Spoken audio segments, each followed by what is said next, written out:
So the Toronto Maple Leafs are acquiring Scott Laughton. I'm not exactly sure yet what the price is, but Scott Laughton is, that's going to happen. And Brandon Tanev, the NHL team that signed him, you'll remember, were the Winnipeg Jets. When he came out of Providence College in 2016, he's going back there from Seattle. That is a second rounder.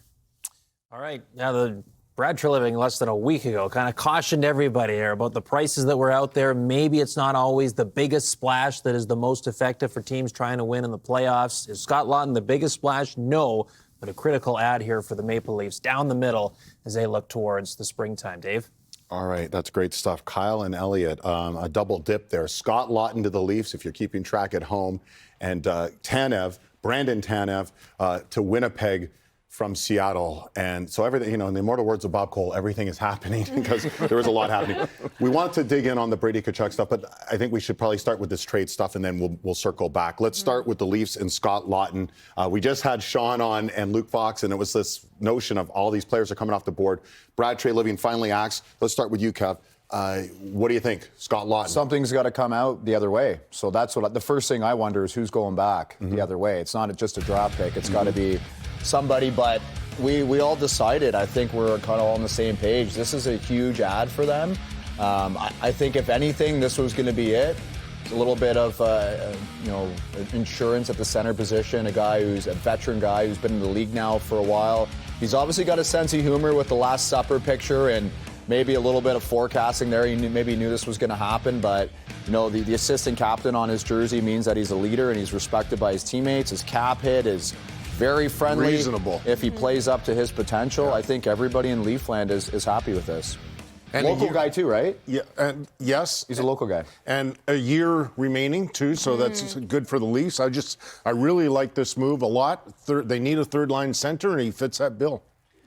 And I feel like you can move up a little if you need to at times. You can be able to second or third line center for him to have that impact. So I think it's a great move. We're waiting to hear the return on Rantanen. We're ready to hear the return on Laughton. We're ready to hear the return on Tanev as well. But this was, you talked about his sense of humor, and Scott Laughton clearly having fun with it. His name was dragged through the mud last year at the trade deadline, and he didn't go anywhere. But this was them. They're on a road trip, and he said, boys, let's have our last supper. That is fantastic. That's actually a work of art, really, in many respects. Scott Laughton coming back to Ontario, and where would he fit into this Leafs lineup? That's the big question.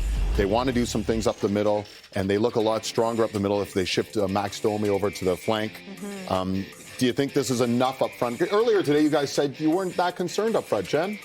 But then you start thinking, on what that does for them in terms of being tough to play against. And you look at having those three lines.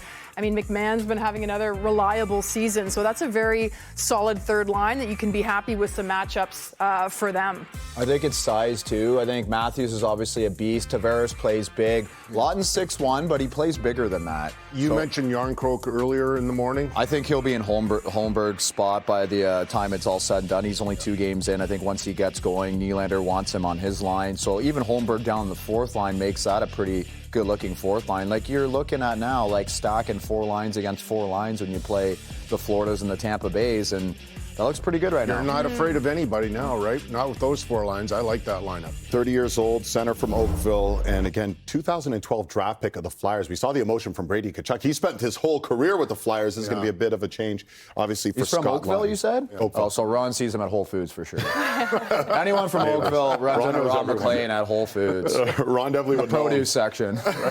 We welcome back Paul Bissonnette. You doing okay, Biz? Yeah, I'm happy with the Laughton trade. Okay. That was my expectations. With That's the cap. That's all you the care about, the Leafs. That's all you like. You don't seem that you're happy? Well, I'd like to see them also add like a Risto line. I was hoping Laughton and Risto were going to come over, maybe bulk up that back end. But I mean, with the cap situation they're in, that's a pretty good deal. Do you not think it's important to get a guy in Toronto that's from the area that wants to play? Like you, grew up, bled blue. Like Laughton grew up probably bleeding blue, no? Yeah, I would imagine, yeah. So I think it's positive. And the biggest thing with Matthews being the horse that he is and playing as many minutes and being a little banged up, they need to relieve a little bit of pressure going into playoffs. Because if they don't win the top of the division, that's fine, but you need them rested going against either Florida or Tampa. That's the key.